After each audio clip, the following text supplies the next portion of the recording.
करीब 17 साल पहले की बात है। पश्चिम बंगाल के कूच बिहार जिले का एक 18 साल का लड़का घर वालों के मर्जी के खिलाफ जाकर अपनी प्रेमिका से शादी करता है और उसे लेकर बेंगलोर के लिए निकल जाता है। रास्ते में खड़गपुर में उसे एक अनाथ बच्ची मिलती है। लड़का उसे पहले खाना देता है, बाद में बच्ची उसे कहती है उसका कोई नहीं है, इसलिए वो उसे अपने साथ ले चले। बच्ची बेंगलोर तक नए जोड़े के साथ ही रहती है। वहाँ पहुंचकर लड़का बच्ची को पुलिस की देखरेख में छोड़ने की कोशिश करता है, लेकिन बाद में पुलिस की सलाह पर उसे अपने साथ रखने का फैसला करता है। महज 18 साल की उम्र में उस नौजवान ने पत्नी के साथ एक अनाथ बच्ची का भी ख्याल रखने की जिम्मेदारी ले ली और 17 साल बाद 7 जुलाई 2021 को इस लड़के ने भारत सरकार में राज्य मंत्री पद की जिम्मेदारी संभालने की शपथ ली।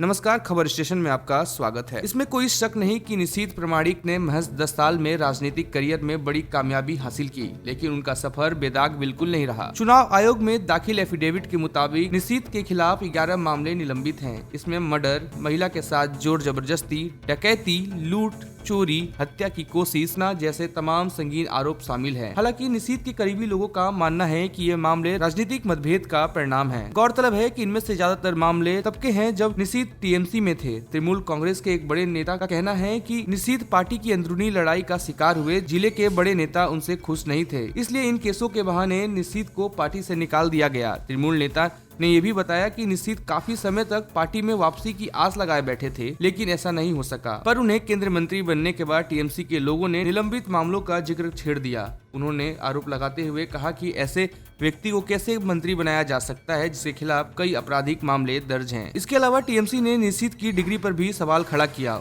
उसका कहना है कि निशीथ ने अलग अलग समय में अलग अलग डिग्री की बात कही है। कभी उन्होंने खुद को कक्षा 10 पास बताया तो कभी बैचलर ऑफ कंप्यूटर बताया। बहरहाल अब निशीथ प्रामाणिक भारत के गृह राज्य मंत्री हैं। बहुत ही छोटा राजनीतिक जीवन रहा है उनका। 2019 लोकसभा चुनाव में वो पहली बार सांसद बने। फिर 2021 के विधानसभा चुनाव में दिनहाटा सीट से उन्होंने तृणमूल के विधायक उदयन गुहान को महज 57 वोटों से मात दी, लेकिन पार्टी के आदेश अनुसार उन्होंने विधानसभा में शपथ नहीं ली। राजनीतिक जानकारों की माने तो उनको मंत्रिमंडल में शामिल करके बीजेपी ने राजवंशी समुदाय पर अपनी पकड़ और मजबूत कर ली है।